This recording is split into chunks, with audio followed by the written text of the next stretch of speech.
presentation. I'm excited to talk to you today about some of my dissertation work in Florida on recreational shark fishing.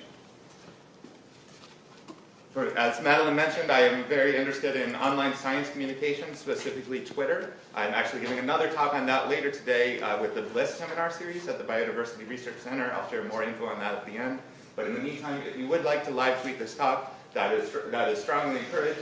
But please use hashtag Shiffman seminar and or tag me at Why Sharks Matter so I can find and share the tweets later. If you are following along on Twitter, you'll see that I have scheduled some tweets from my own account with links to more information about what I'm talking about. And I also want to note that every paper, every report, every news article, every blog post that I mentioned in this seminar, you can find a link to it on my website, davidshiffmancv.com, then click on Seminar Notes. For those of you unfamiliar with the crisis of shark conservation, I want to give some overall background information. Nearly 1 out of every 4 known species of sharks and their relatives are evaluated as threatened by the IUCN Red List, making sharks and their relatives one of the most threatened groups of vertebrates in the world. To help protect sharks, we need to know a lot more about them, and interdisciplinary research and social science research has been particularly noted as a weak point in our knowledge. You can't just study the sharks, you need to study how the humans interact with the sharks and why, as well as their different motivations. This is a great study, or a great paper by Colin Simpendorfer et al. That synthesized basically every important research question that still needs to be answered about sharks and rays, and about 20% of them are social science or interdisciplinary in nature. Sharks, as I said, are extremely threatened as a group, and commercial unsustainable overfishing is the greatest threat facing these sharks. There is a global supply chain for shark meat and shark fins that involves more than 120 countries. Canada is one of the largest shark product trading nations in the world. Commercial sustainable fishing is possible, and in fact is the subject of my postdoc research over at Simon Fraser. But what I'm going to be talking about today is a different type of fishing. That's recreational fishing. Fishing not to catch large amounts of something to sell as your primary form of employment, but fishing for fun, fishing for recreation. According to research by Steve Cook's lab at Carleton, almost 50 billion fish a year are landed by recreational anglers worldwide.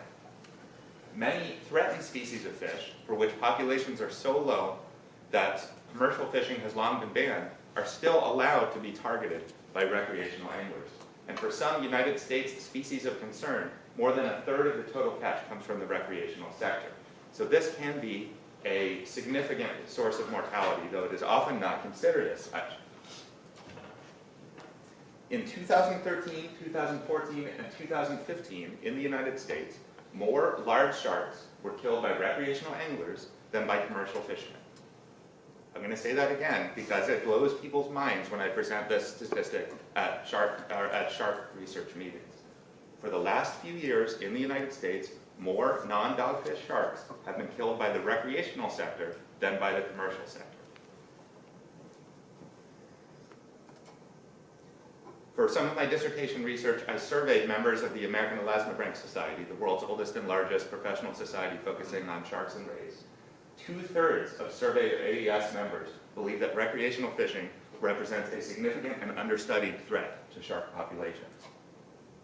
Florida, where I did my PhD research, is a recreational fishing hotspot in general and also for sharks specifically. Several million people go fishing in Florida each year, spending billions of dollars. It's so important to the state of Florida that this design, Fishing Capital of the World with a big marlin on it, was one of the 5 finalists for the Florida State Court. Florida is also one of the largest shark-specific recreational fishing markets in the world, and that's only been growing in recent years. I'm now going to be discussing this paper from the journal Fisheries. We are featured on the cover. There's an open access link on my website if you'd like to learn more. But this is talking about charterboat fishing specifically. Charterboat fishing is not when you fish from your own boat. It's when you pay someone else who has a boat to take you and a group of friends or family or coworkers or what have you fishing for the day or for the half day. There are more than 3,000 active charterboat licenses throughout Florida. It's a huge booming business. we identified 137 charter boat companies that explicitly advertise that they fish for sharks within the state of Florida. This was done by looking over thousands of websites and also advertisements and trade publications and tourist coupons and things like that. We performed a content and discourse analysis of these websites and these advertisements. And we also distributed a voluntary online survey to the charter boat captains. The questions and the content and discourse analysis focused on what types of sharks were caught, how these captains and their clients interact with sharks, what they think about shark conservation, what species are caught, and the prevalence of catch and release fishing within the shark fishing community. We found that you can really go fishing for sharks pretty much throughout the state of Florida using a charter boat, though more than half of the total charter boats in Florida that explicitly advertise fishing for sharks are found in the Florida Keys, down here. This area was hammered pretty hard by Hurricane Irma. Many of the charter boat captains that I interviewed for my work said that their marinas have just been totally destroyed. Some of their boats are still missing, but this is really the fishing capital of Florida, is the Keys. 33 of the 137 websites, as well as 19 of the 21 respondents to that particular survey question, say that they advertise shark-specific fishing trips.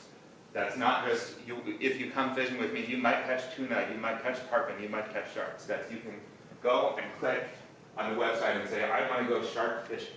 And it's a separate trip, separate gear, separate location.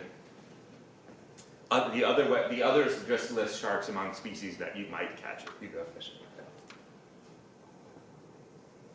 Of the 33 websites that listed shark-specific fishing trips, 29 of them listed shark fishing as the most expensive trip that they offered. If you wanted to do any type of fishing with them, shark fishing was the most expensive. And this is not cheap. The cheapest we found for a half-day trip for 6 people was $300. The most expensive was $2,000 with a median of $775. So sharks are economically important to these captains. Interestingly, only one of my 21 survey respondents to this question listed shark fishing as the most expensive trip they offer, but 16 said it's priced pretty similarly to other trips. Both the minimum, maximum, and median cost for 6 people for a half-day shark fishing was less for survey respondents than for websites. Shark fishing trips are not the most common trip that these captains book, but it's an important component of their overall business, further supporting the idea that healthy shark populations are economically important to these captains' livelihoods. Around here, if you go fishing for fun, more often than not, it's for something like salmon, and more often than not, you want to eat it. That's not why people go fishing for sharks.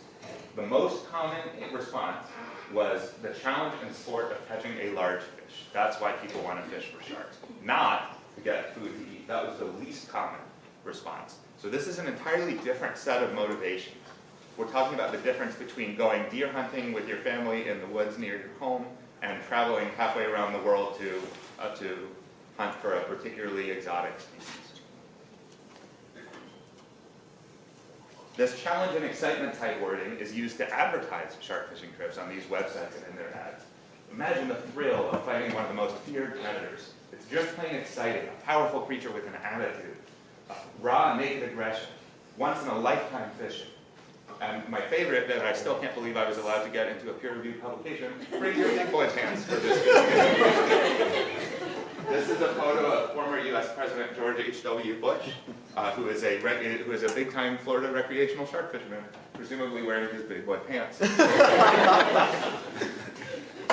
These captains value healthy shark populations for both economic reasons. It's a huge part of my business. Quick and reliable fishing action makes for more repeat customers, as well as ecological reasons. Healthy fish stocks, they're the balance of nature. They were created to be here, and they need to serve the purpose they were created for. We can't upset the balance of predator versus prey. These are not Greenpeace activists saying this. These are fishing captains.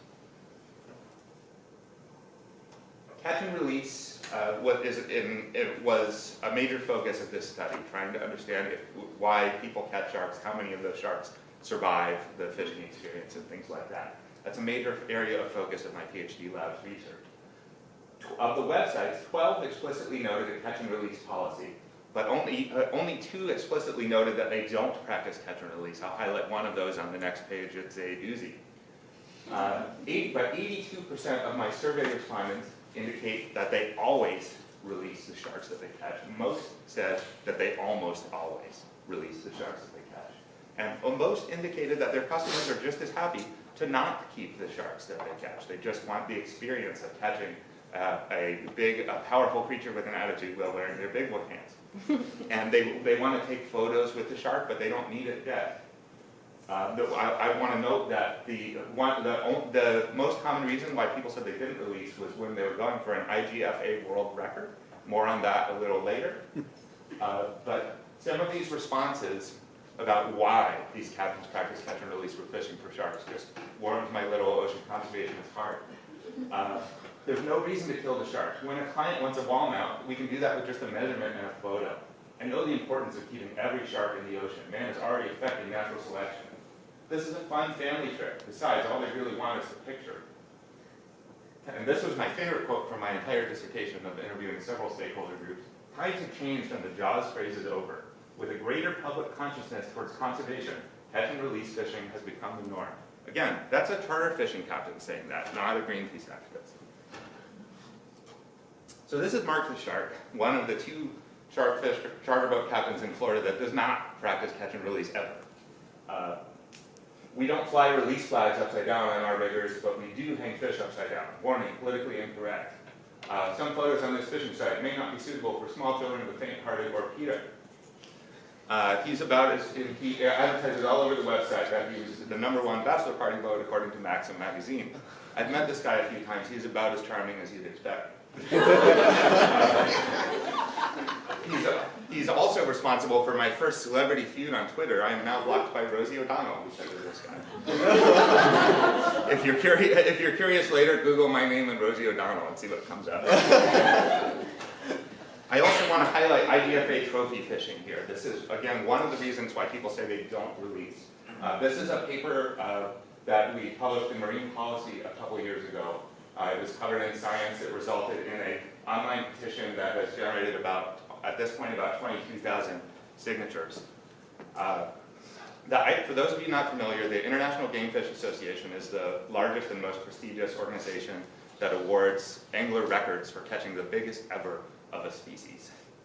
And this is considered very prestigious in the angling community.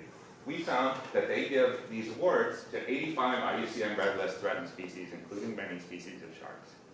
And an IDFA award, it implicitly, most of the time, requires killing the fish. In order to get the record, you need to bring the fish back to land where it can be weighed on an official IGFA certified weigh station.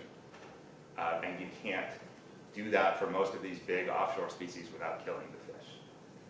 These records are so prestigious that they inspire a lot of people who have almost a record to try and kill, or to try and measure the species. So we said, maybe you shouldn't do this for species whose populations are so low that the IUCN list has highlighted them as species of concern. For our trouble, I was called evil in the Miami Herald by the conservation director of this organization. Not wrong, evil. My parents got a big kick out of that one. I'm happy to talk more about this later, but I just wanted to highlight it a little bit. So back to the charter boat captains, I asked them what species they catch. And for the most part, the species that they say they catch match nicely with local scientific surveys of the area of sharks, including that of my PhD lab. There are a few anomalies. Nurse sharks are the 7th one down here. That's by far the most common large shark species in coastal Florida. It was between half and 2/3 of my PhD lab's annual catch. So we suspect that, and there's just no way to not catch them.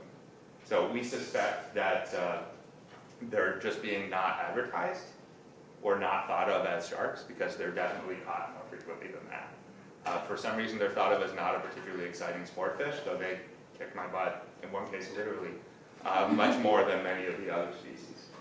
There are several protected species here. Those are those that have a little plus next to them.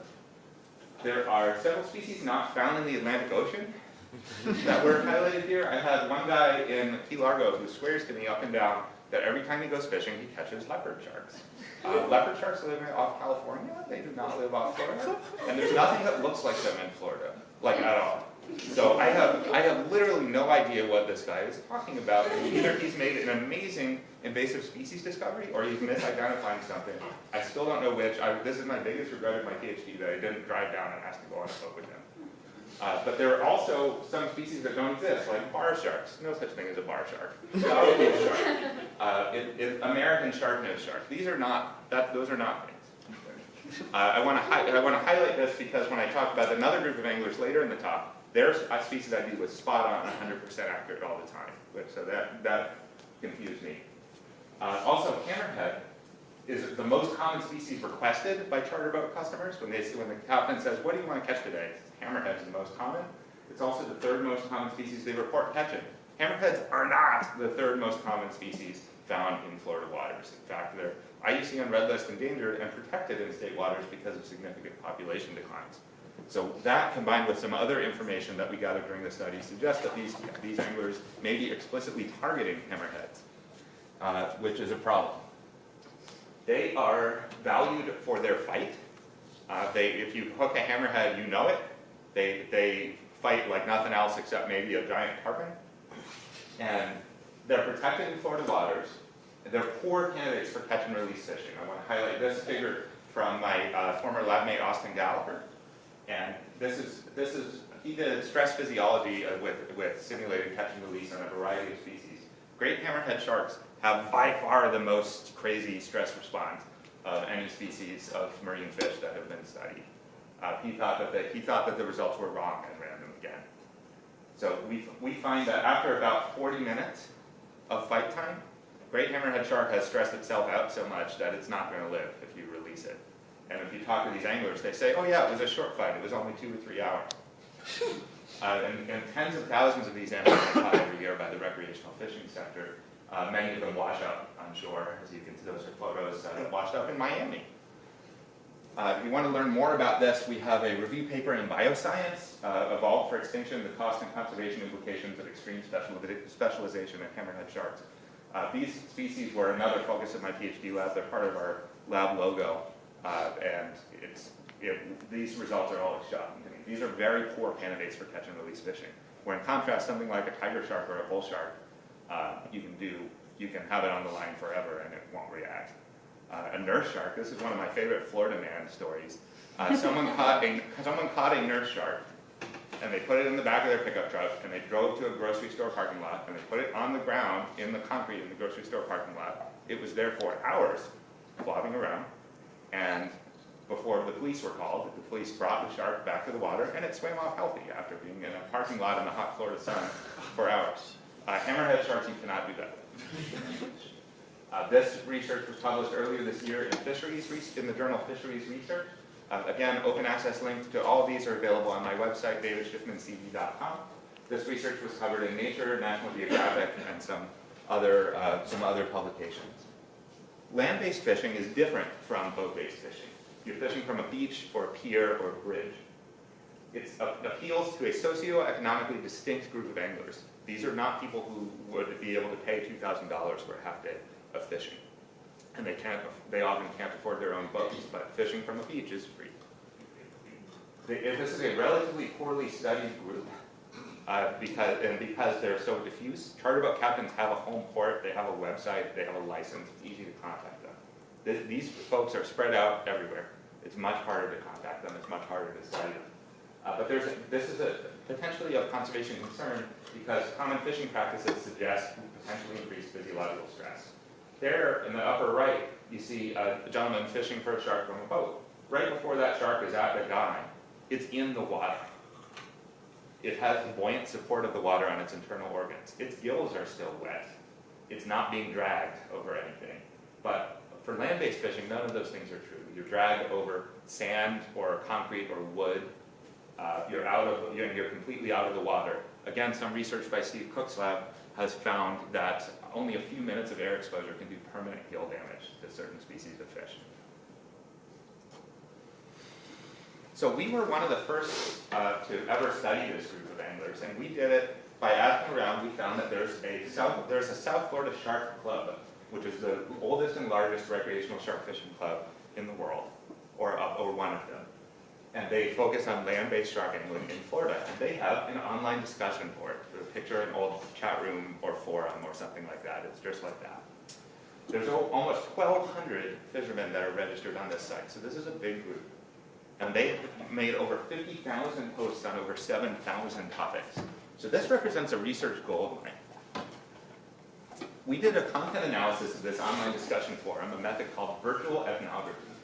This allows you to unobtrusively observe the knowledge, attitudes, and practices of a group of stakeholders over time. There were many, many years of posts that were just archived and searchable on this site, whereas I didn't actually have to spend years studying this group. This allows you to determine if a given attitude or practice is present within your study population.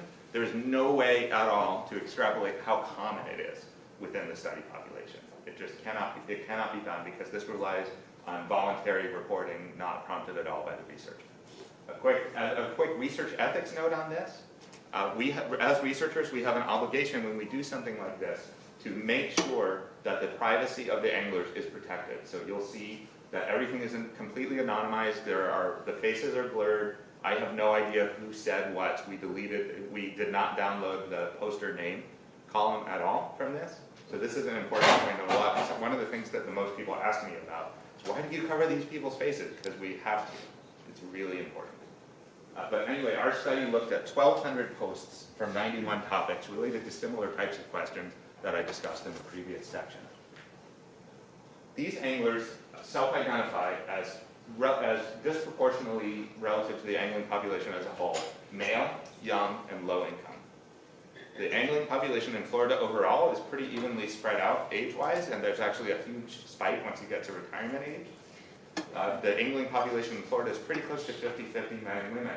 This group is 98% men and overwhelmingly under the age of 30. Many identify as having blue-collar jobs. They call themselves regular Joes, and they perceive themselves as being having disproportionately low political power relative to other beach recreation stakeholder groups in Florida. This is one representative quote. Our way of life is threatened by these people on their million-dollar mansions who would rather not have anyone from outside the community coming to their beaches. There's a big chip on their shoulder with respect to this, and that comes up a lot. These anglers are aware of and concerned by shark population declines, much like the charter boat captain, but they overwhelmingly focus on the threat from commercial shark fishing that I discussed in the first few slides. These anglers catch, in a typical year, a minimum of hundreds of sharks, including dozens of protected species.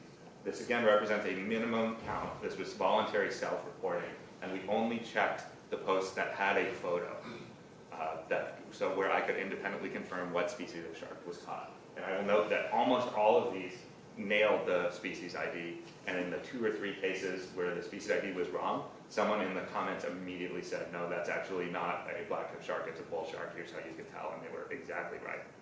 So we don't have any dog-tooth sharks or whatever here. So I want a quick note on protected species. Under Florida law, species on the protected species list cannot be landed. Landed has a specific legal definition. It's brought unequivocally completely out of the water.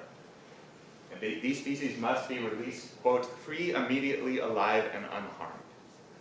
And it is illegal to delay the release, to measure these species, or to pose for a photograph with them. Hammerheads, again, a very fragile species, also protected in Florida, were reported as landed in these posts, significantly less often than other protected species, but still almost half the time, when again, you cannot land these species at all. It is against the law, unequivocally. And sandbar sharks, almost 3/4 of the time, were brought out of the water, even though that's against the law. We found 389 cases of unequivocally illegal fishing behavior, like no doubt, no defense, definitely illegal fishing behavior. And as well as some concerning posts that suggest that these anglers are aware that they're breaking the law and don't care. These were some quotes. If you want to read the whole paper, there's an appendix that has some doozies of these. But we are outlaws now. Hell yeah, I'm still sharking. I don't care if it becomes a felony. I won't stop. There were lots of quotes about this, as well as a fairly active discussion, including quotes from a criminal defense attorney specializing in wildlife law, who they hired to sort of write a script for them for what to do if you got caught. There were some, they first talked about what to do to avoid getting caught, and as a social media guy, I really enjoyed the social media privacy settings discussion. For the most part, it was fairly high level, accurate stuff. This was my favorite quote from this, though. Don't post pictures of your fishing on Facebook. It's a method deliberately designed to track and control people, nothing more. That's why the lefty progressive chief that designed it is a multi-billionaire, and the CIA has awarded him lots of perks. Much of this was correct. I don't know about the CIA and Facebook, but perhaps most concerningly, these guys actively discussed, there's a Florida Fish and Wildlife Conservation Commission, that's the state wildlife agency in Florida, law enforcement officer who explicitly told an angler, this is when and where I'm patrolling, I'm not going to stop you from fishing. So that's good. They also discussed what to say if you are caught to avoid getting in trouble. And you see, after we found this, I was shocked because I had seen basically these exact quotes play out in media coverage of shark fishing. A quick note on illegal shark fishing, on a tie-in to social media stuff. I was very angry at, our lab was involved in getting hammerhead sharks protected in the state of Florida from fishing, getting them on the prohibited species list. And the year after that happened, there was lots of news coverage of people in Florida catching hammerhead sharks. And that news coverage mentioned words like monster, adrenaline, cool, ultimate catch, exciting, extreme. Did not say, this is illegal and likely killed a protected and IUCN Red List endangered species. So I, over lunch, knocked out this little rant about that on Southern Fried Science. Within the next week, it was covered by 3 of the 5 largest newspapers in the state of Florida, with a total readership of several million people. And that blog post still gets cited every time there's one of those news articles that doesn't note. Someone will, I don't even have to do it anymore, someone else will inevitably post that blog post in the comments. So it's very difficult to determine physical trauma and stress level from a still photograph. Some might say impossible, and I wouldn't really dispute that. But the photos of these sharks show significant abrasions, sand and gills, bleeding. Sand and gills must do all kinds of horrible stuff to the microstructures in there. These injuries would not occur in boat-based fishing, and I can't tell how healthy that hammerhead shark is from a photograph, but I've worked with a lot of hammerhead sharks, and they take 4, 5, 6 undergrad interns to hold them still. You cannot hold it with a hand and have it be in a straight line if it's a healthy animal. It's possible this is a still photograph in mid-thrash, but I suspect not.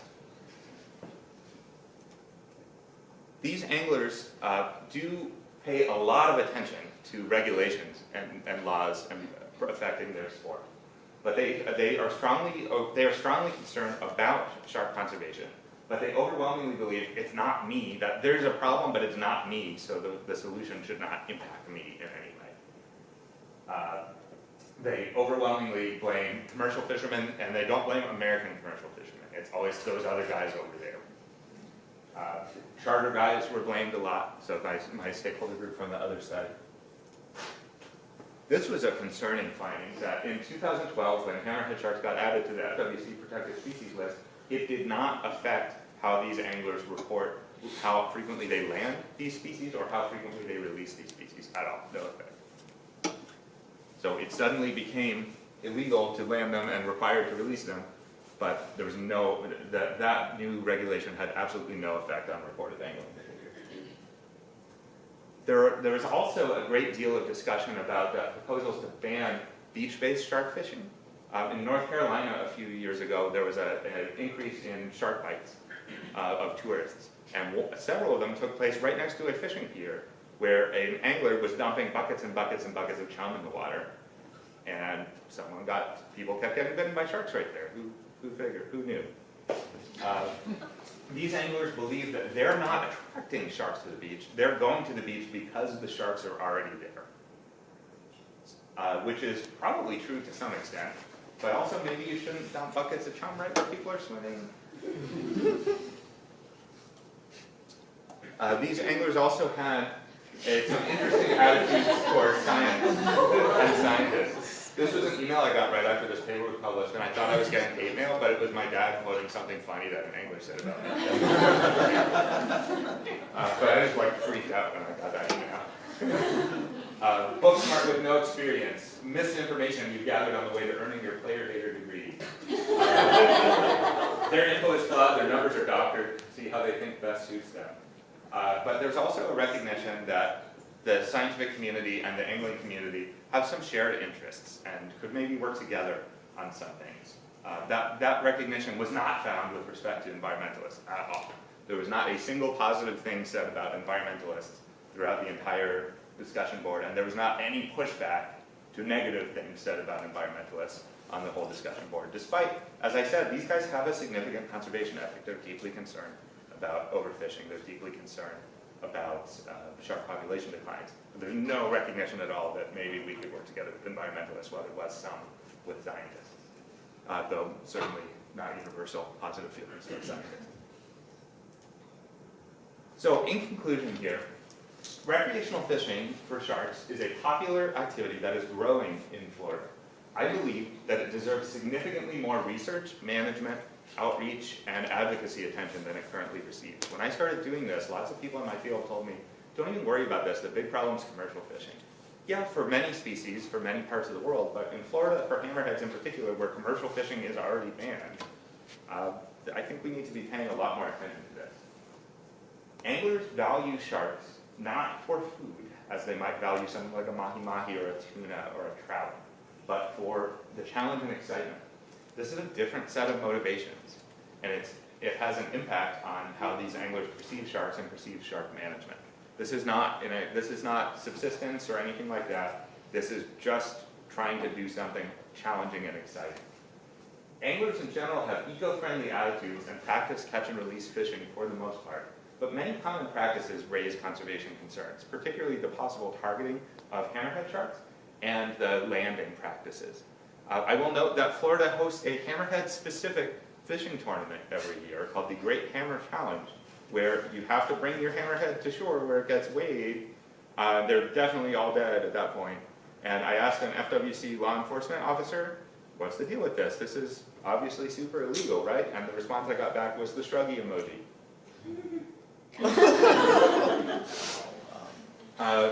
Angler outreach and education is needed.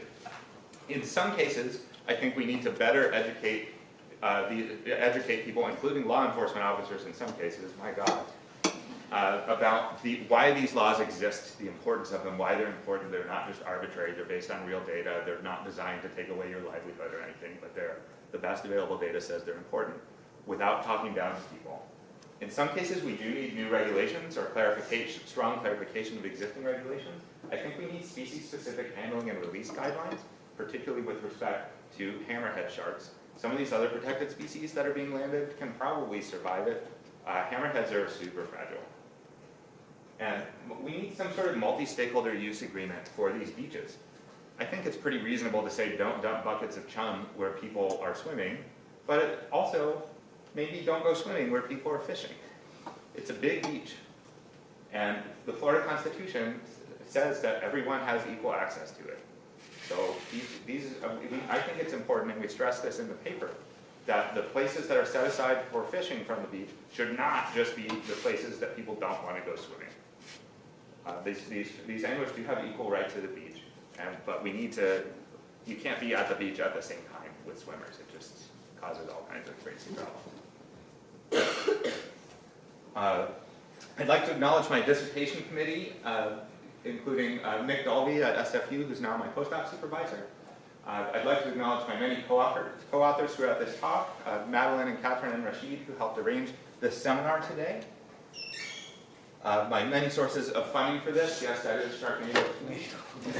They are thanked in my dissertation. They funded one of my dissertation chapters. I'd like to thank SFU and the Earth to Oceans group, who are my current hosts, and the Liber Fellowship Program, of which I'm currently a first-year member. The applications for that are due in a few weeks. You have 3 Liber Fellows in the room right now. If anyone, grad students here are interested and have questions. And with that, I would like to thank you all for coming. If you're interested in learning more about the social media side, I'm giving another talk today. Oh my God. 4 o'clock is part of the Bliss seminar. Apparently that one includes a happy hour, so If anyone has any follow-up questions, davidshiffmancd.com and whysharksmatter@everything. Thank you.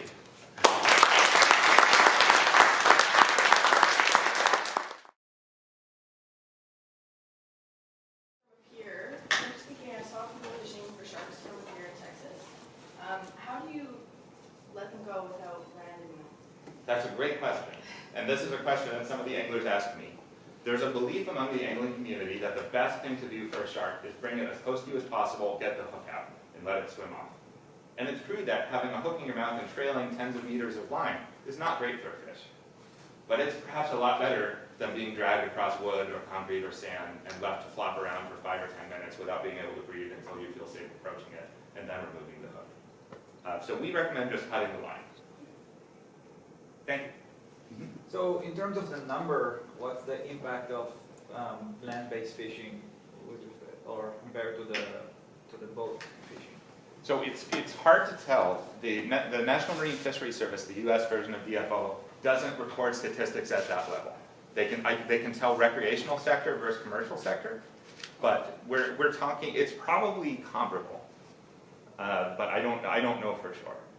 We can tell that we can tell from the National Marine Fisheries Service data that this is for threatened species. This is a significant contributor to overall mortality, but we can't break it down between land-based and boat-based at this time, the way the statistics are structured. Mm-hmm. Are the goals of the land-based shark fishermen pretty similar to the charter fishermen, as far as its trophy and in theory release? Yes. For the most part, the land-based guys are more likely to eat a shark they catch, though it's only blacktip sharks that they ever reference eating, and blacktip sharks are not a species of concern at all. You can buy them at the seafood counter at my neighborhood supermarket in Miami. But for the most part, they talked about release, and it was absolutely about challenge excitement. They talked about themselves as modern big game hunters. They talked about themselves as being heroes of the hunting and fishing movement. Epic. The word epic came up a lot. So yes, I would say it's very, very similar motivations. And that needs to be understood if we're going to do any kind of stakeholder outreach. These are not, you talk to them differently than you would if it's someone who's relying on this as food or relying on this as a source of employment. Oh, yes? So in like big game hunting, like African safaris and such, there's really controversial use of trophy hunting for conservation. Yes. Is there anything like that in the shark? So one thing another project I'm working on now as sort of a side project is, are you guys familiar with the term, the North American model of wildlife conservation? That's protecting wetlands so we can hunt ducks on wetlands, as one example. The hunting community has been, or protecting the forest so we can hunt deer in the forest. The hunting community has been like huge and great at this, and the fishing community really hasn't. And these guys talk a lot about how this is commercial overfishing is a problem, but there's never any, and therefore we should do this. Whereas duck hunters and deer hunters have been really leaders of land-based conservation. Why that is, I couldn't tell you. I'm working with Lauren McClanahan on this, and yeah, we are repeatedly shocked because it's often the same people. It's the same. Someone who goes land-based shark fishing one weekend may go deer or duck hunting the next weekend. Like it's the same individual people, and for some reason that mindset doesn't transfer over, and I don't know.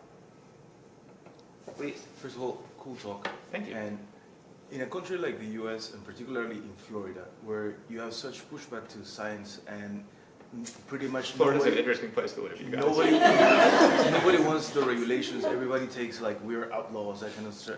Yes. So how do you approach the rule of law or increasing the rule of law once you have a regulation that bans shark fishing, for example? That's a great question. If you figure out the answer, let me know. The key is to use what are called boundary organizations or boundary individuals that are sort of in both worlds. They already have an existing relationship with the angling community, but are either also have a relationship with the scientific community or are receptive to it. If I talk to these guys, they're not going to listen, and I understand that. But if maybe someone who is already an angling superstar, angling celebrity, says the same thing, then it might reach them. But there's a lot of discussion of individual relationships, individual trust, And I'm an outsider, I'm not even from Florida, so I grew up fishing too.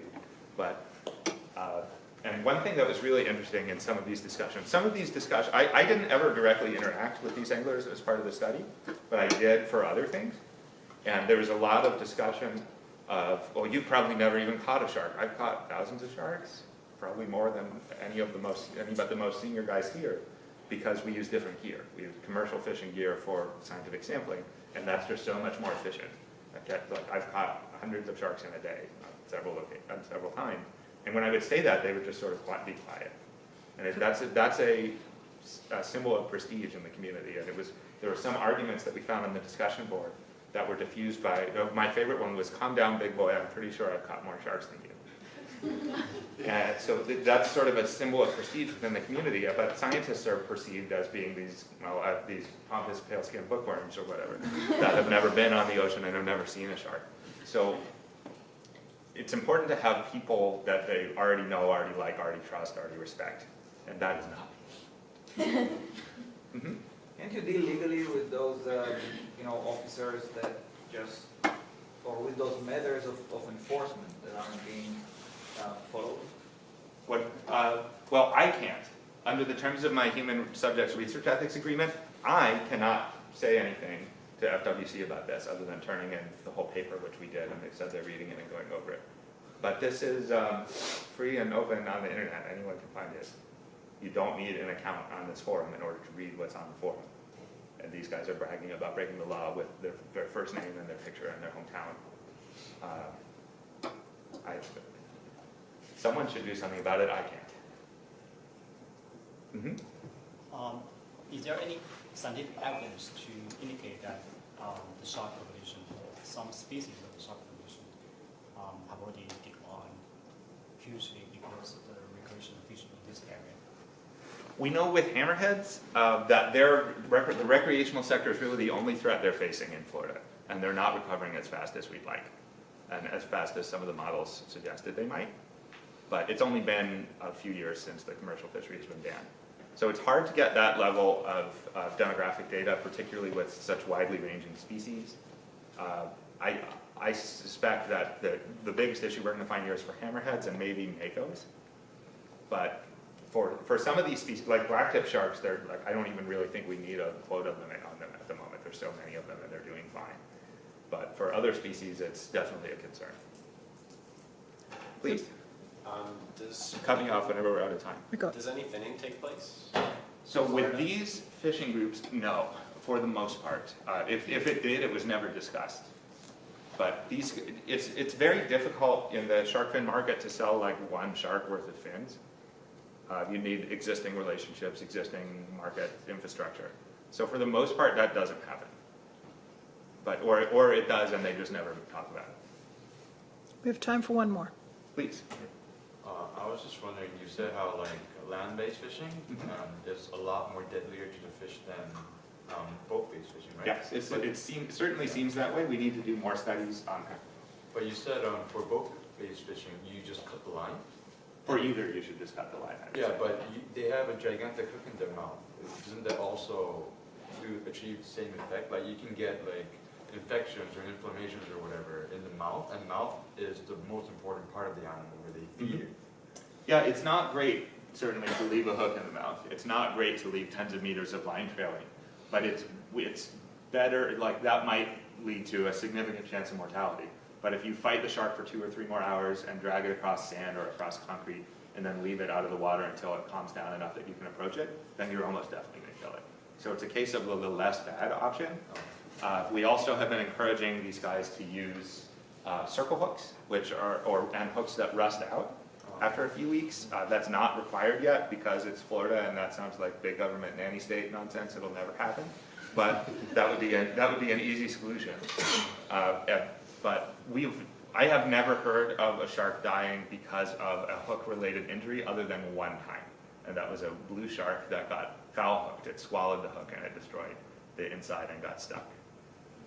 We've heard of lots of sharks dying from recreational fishing exhaustion. There was another one yesterday off South Florida.